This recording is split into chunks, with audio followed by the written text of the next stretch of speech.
बौद्ध धर्म प्रारंभिक बौद्ध धर्म आचार मार्गी और सिद्धांत परक धर्म था. ஆரம்பத்தில் பௌத்த சமயம் வந்து ஆச்சார் மார்க்க அப்படின்னா என்னென்னா அந்த விதிகள் ஒழுக்க விதிகளை ஒழுங்காக கடைபிடிக்கிற ஒரு அமைப்பாக இருந்துச்சு. சித்தாந்த பரத் தர்மத்தா அப்படின்னா கொள்கைகள் நிரம்பிய ஒரு சமயமாக இருந்துச்சு. இந்து சமயம் மாதிரி அது ஒரு சமயம். இப்போ அனீஸ்வராவாதி அவர் நீதி தர்மக்கா அக்ஷரசக அநியாயி தர்மத்தா. அது வந்து அனீஸ்வர்வாதி அவர் நீதி தர்மக்கா. அதில் இருக்கவங்களாம் வந்து நீதி நேர்மைய கொல்லாமை, பொய் பேசாமை, கல்லுண்ணாமை அந்த மாதிரி விதிகளை வந்து கடைபிடிக்கக்கூடிய ஒரு சமயமாக இருந்துச்சு. உஸ்மே புத்த சிர்ஃப் மார்க்க பிரதசக்தே. இதில் வந்து புத்தர் வந்து கடவுள் கிடையாது, அவர் வந்து ஒரு வழிகாட்டி. கனிஷ்க கே சாசன் காலனே மகாயான் சம்பிரதாய கா உதயகுவா. கனிஷ்கருடைய ஆட்சி காலத்தில் மகாயான் அப்படிங்கிற ஒரு கொள்கை வந்து நடைமுறைக்கு வந்துச்சு. பகவான் புத்தகி மூர்த்தியங்கா நிர்மாணுவா. அப்போ தான் புத்தரை வந்து ஒரு உருவமாக வடித்து வணங்க ஆரம்பிக்கிறாங்க. மகாயான் சம்பிரதாயனைகி பௌத்த தர்மக்கோ சரல் சவரு உதார் பனாதியா. மகாயான சம்பிரதாயனே. இந்த மகாயான் அப்படிங்கிறது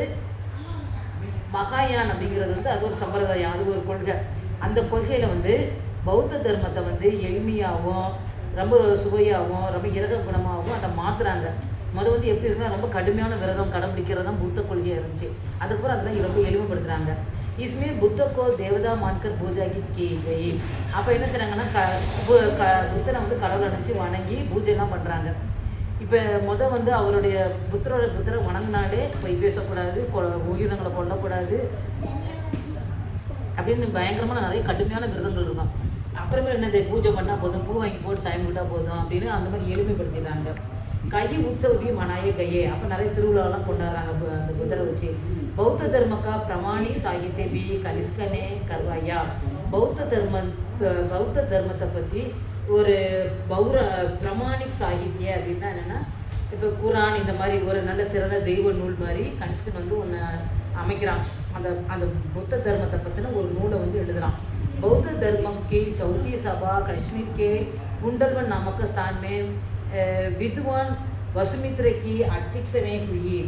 பௌத்த தர்மத்தினுடைய சவுத்தி சபா 4வது சபை வந்து காஷ்மீரில் குண்டல்வன்கிற பெயரையுடைய இடத்துல வித்வான் வசுமித்ர அவருடைய தலைமையில் நடந்துச்சு. தபி திரிபிட்டிகா கா பிரமாணிக் பாட் தயார் கியா கயா. அப்போ அவங்க படிக்கிற ஒரு நூல் வந்து திரிபிட்டிகா, அது ஒரு புனித நூல்.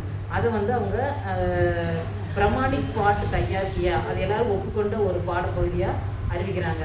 உஸ்பர் மகாபாஷ்யத்து லிக்கா கயா. அதில் வந்து மகாபாஷ்யா அப்படிங்கிற நூலையும் எழுதுறாங்க. காந்தார் சிற்பக்கலா. காந்தாரத்தில் இருக்கிற சிற்பக்கலை. காந்தார் பிரதேசமே பூரே ஏஷியா और यूरोप की कई सभ्यताएं परस्पर मिलती थी.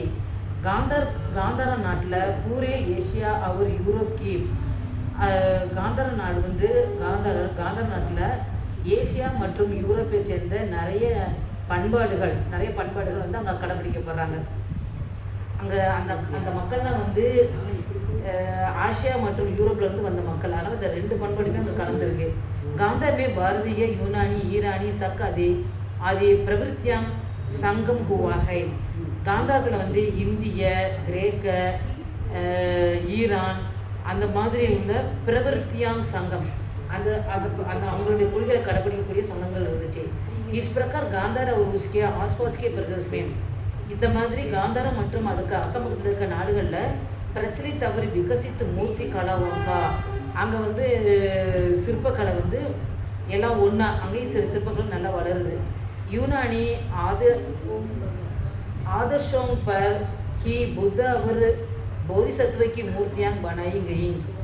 யூனானி ஆதிசிங் பர் அந்த ஈரான் நாட்டு கிரேக்க நாட்டில் இருக்கிற பௌத்த மற்றும் போதிசத்துவ அந்த அவருடைய கொடியை பின்பற்றவங்க போதிசத்துவர்கள், அவங்களுக்கும் சிலைகளை வச்சு வணங்குறாங்க. உன் மூர்த்தி வங்கி வேஷபூஷா அவங்களுடைய தோற்றம், சிங்கார் அழகு, சஜாவட் ஒப்பனை, ஆபூஷணம் போன்ற நகைகள் இதெல்லாம் யூனானி டங்கசை பனாய்கை. அதெல்லாம் வந்து அந்த கிரேக்க நாட்டை சேர்ந்த மாதிரி இருக்குது. இப்போ நம்ம புத்தர்னு துறவி மாதிரி வச்சு வணங்குற ஒரு சிலை இருக்கும். இன்னொன்று வந்து நல்லா அலங்காரம் பண்ணி உட்கார வச்சு சாமியை வணங்குற மாதிரியும் அந்த காலத்தில் வணங்கியிருக்காங்க. புத்த மூர்த்தி பகலே பகல் காந்தார் கலா சைலி में ही बनाई गई. புத்தருடைய சிலை வந்து முத காந்தார கலையை பின்பற்றி செய்யப்பட்டது. இஸ் கலப்பகம் பாரதிய யவன் கலாபி ககதேகை. இந்த கலையை வந்து நம்ம பாரதிய யவனர்களுடைய கலைன்னு சொல்கிறோம். புத்த ஒரு போதிசத்துவக்கு மூர்த்தியான். புத்தர் மற்றும் போதிசத்துவனுடைய சிலைகள் பிராயக பெரும்பாலும் தர்ம சக்கர முத்ரா, தியான் முத்ரா, வரந்த முத்ரா ஆகிய ரூபமேகி. அதாவது புத்தர் மற்றும் போதிசத்துவர்களுடைய சிலைகள் வந்து, புத்தர்னா புத்தர் தெரியும் நமக்கு, போதிசத்துவர்னா அவங்களுடைய கொள்கையை பின்பற்றுறவங்க. அவங்களுடைய சிலைகள் வந்து எப்படி இருக்குன்னா பெரும்பாலும் தர்ம சக்கர முத்ரா, தியான் முத்ரா. தர்ம சக்கர முத்ரா அப்படின்னா என்னென்னா, தர்ம சக்கர அந்த கையில் வந்து இப்படி வச்சுருப்பாங்க, கையில் சக்கரை சுத்தம், அவங்க வந்து தர்மத்துக்கு போதிக்கிற மாதிரி அந்த தர்ம சக்கர சிம்பிளு. அப்புறம் தியான முத்ரா, தியானம் பண்ணுற மாதிரி சிம்பிளு. வரந்து முத்ரா, வரந்தர்ற மாதிரி முத்ரா. அதையெல்லாம் வந்து இந்த புத்தரோட சிலை அந்த மாதிரி அமைக்கிறாங்க. பிரகிருதிகா சஜீவ் சித்திரன் கர்ணாகி யுனானி கலாக்க உத்தேசித்தா. ஒரு இயற்கையோட தோற்றத்தை ரொம்ப அழகாக சித்திரம் பண்ணுறது அவங்களுடைய லட்சியம். பாரதிய கலாக்கா ஆதர்ஷ பிரதீகவாத் அவர் பாவனாவாத் தா. பாரதிய கலாக்கா ஆதர்ஷ, அதாவது இந்திய கலையோட லட்சியம் என்ன அப்படின்னா பிரதீக்வாத் அவர் பாவனாத்வம். அந்த கலையில் வந்து ஒரு உணர்வும், பிரதீக்வாத் அவர் பாவனாவாத் அப்படின்னா எதையோ சொல்ல வர்றதை வந்து குறிப்பிடுற மாதிரியும், பாவனா உணர்வுபூர்வமாகவும் இருக்கும் அந்த கலைகள்லாம் அப்படின்னு சொல்கிறாங்க. இப்போ நம்ம சித்தனை வாசல் போகணும் அப்படின்னா, சித்தனை வாசலுக்குள்ள உள்ளே வந்து இது மாதிரி ஒரு ரூமாக இருக்கும். பெரிய மலை, அந்த மலையில் புகையாக வெட்டியிருப்பாங்க, சத்திரமாக ரூம் மாதிரி வெட்டியிருப்பாங்க. அந்த ரூமோட சுவரில் அப்புறம் புத்தரோட சிலை அப்படி இருக்கும்.